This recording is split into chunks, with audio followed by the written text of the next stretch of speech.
warahmatullahi wabarakatuh. Hello everyone, how are you today?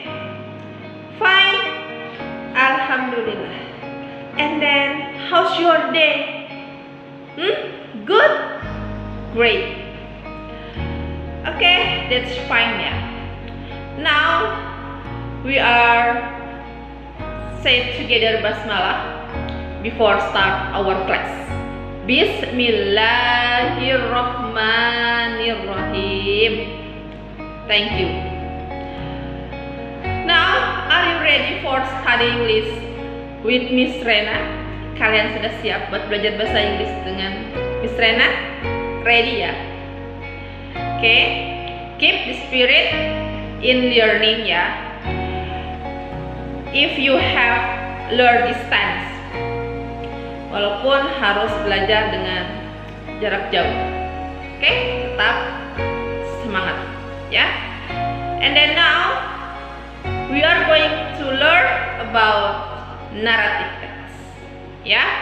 Maybe this lesson you ever study in the 8th grade ya. Kalian sudah pernah belajar di kelas 8 ya. Dan sekarang, now I just review about this lesson.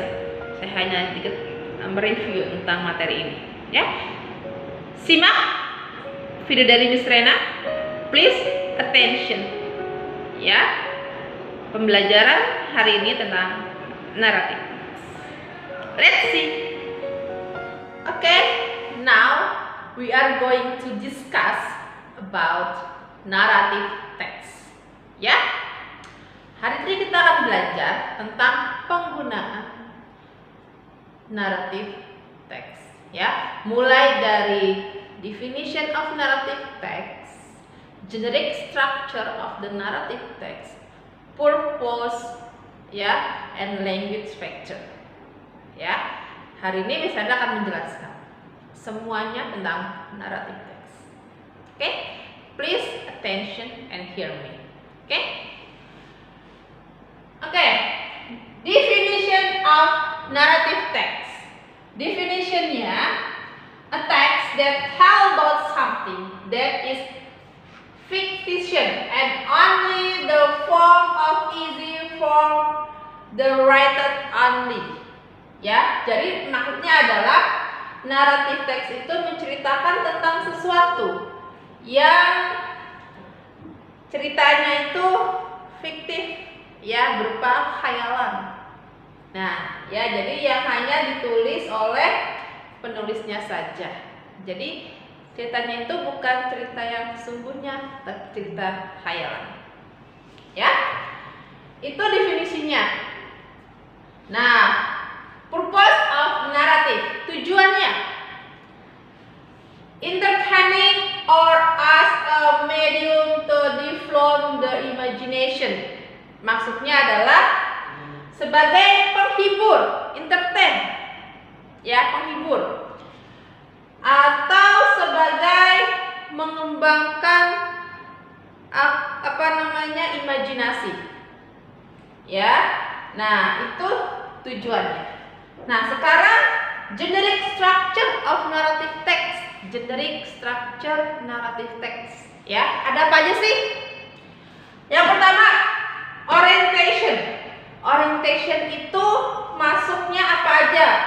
Contains the introduction of character, background, time, and place of the story. Jadi maksudnya adalah narrative text itu adalah pengenalan tokoh ya, siapa tokohnya. Nah, terus juga background time, waktunya kapan, latarnya bagaimana, di mana, juga tempatnya. Ya, jadi naratif teks itu untuk generic structure-nya orientation itu berada di awal paragraf. Ya, jadi orientation itu berada di awal paragraf. Ya. Nah, sekarang yang kedua adalah complication. Complication itu masuk dalam conflict in story. Ya, Jadi complication itu adalah permasalahan dalam sebuah cerita. Jadi masalah dari si tokoh tersebut, ya. Lalu resolution. Resolution itu adalah ending. Ya, ending story section adalah akhir dari ceritanya. Seperti apa sih ceritanya? Ya, endingnya itu sebagaimana? Apakah happy atau sedih? Ya, itu ending. Biasanya ada di akhir. Dan pastinya ada di akhir paragraf. Oke? Lalu coda. Coda itu the moral. Artinya adalah, maksudnya di sini moral dari apa sih yang kita bisa ambil? Pelajaran apa yang kita bisa ambil dari teks tersebut? Ya, hikmah pembelajaran apa yang kita bisa dapat ambil sisi positifnya dari cerita tersebut. Ya, itu adalah generic structure dari naratif teks. Ada orientation, ada complication, resolution, and then coda. Lalu selanjutnya adalah language factor, adalah ciri kebahasaan.